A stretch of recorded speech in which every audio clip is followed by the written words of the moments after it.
And welcome to the channel's studios here in London with your international news around the world in 5. Pope Francis, the first Latin American leader of the Roman Catholic Church, has died at the age of 88. Carissimi fratelli e sorelle. Cardinal Kevin Farrell said, "Dear brothers and sisters, it is with profound sadness I must announce the death of our Holy Father Francis." Santo Padre Francesco. His death comes after he appeared at St. Peter's Square on Sunday to wish Happy Easter to thousands of worshippers. Cari fratelli e sorelle. He was discharged from hospital last month after 5 weeks of treatment for an infection that led to double pneumonia.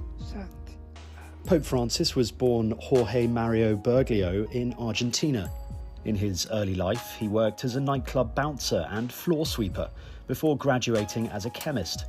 He was particularly prone to lung infections due to having part of one of his lungs removed at the age of 21. Ahead of becoming the head of the Catholic Church in 2013, he presented himself as a compromise candidate by appealing to conservatives while attracting the reformers with his liberal stance on social justice. Rejecting wealth and embracing those living in poverty, his early actions as Pope included washing the feet of the elderly and prisoners and advocating for the rights of refugees and migrants. But on many of the Church's teachings, Pope Francis was a traditionalist. During his tenure, Francis oversaw a rise in the number of Catholics worldwide, driven primarily by growth in Africa and the Americas. Crowds were gathering outside St. Peter's Basilica in Vatican City as tributes from around the world poured in, including from King Charles III, who met the Pope privately earlier this month during his state visit to Italy. The King said he was deeply saddened to hear of his death, adding, "His Holiness will be remembered for his compassion, his concern for the unity of the Church, and for his tireless commitment to the common causes of all people of faith and to those of goodwill who work for the benefit of others." Good morning. How are you? Fine, yourself? Good. Yeah, thank you. Happy Easter to you, Father. US Vice President J.D. Vance, who met the Pope on Easter Sunday, said his heart goes out to Christians.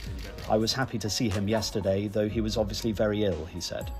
The White House said in a post on X, "Rest in peace, Pope Francis," while Italy's Prime Minister Giorgia Meloni praised him as a great man and said she had the privilege of enjoying his friendship, advice and teachings. A papal funeral has traditionally been an elaborate affair, but Pope Francis recently approved plans to make the whole procedure less complex, opting for a simple wooden coffin, lined with zinc and scrapping the tradition of placing the Pope's body on a raised platform for public viewing. Francis will also be the first Pope in more than a century to be buried outside the Vatican. Habemus Papam. At 88, Pope Francis ended his term in office as the second oldest among all popes from the past 500 years. He will be laid to rest in the Basilica of St. Mary Major, one of the 4 major papal basilicas in Rome.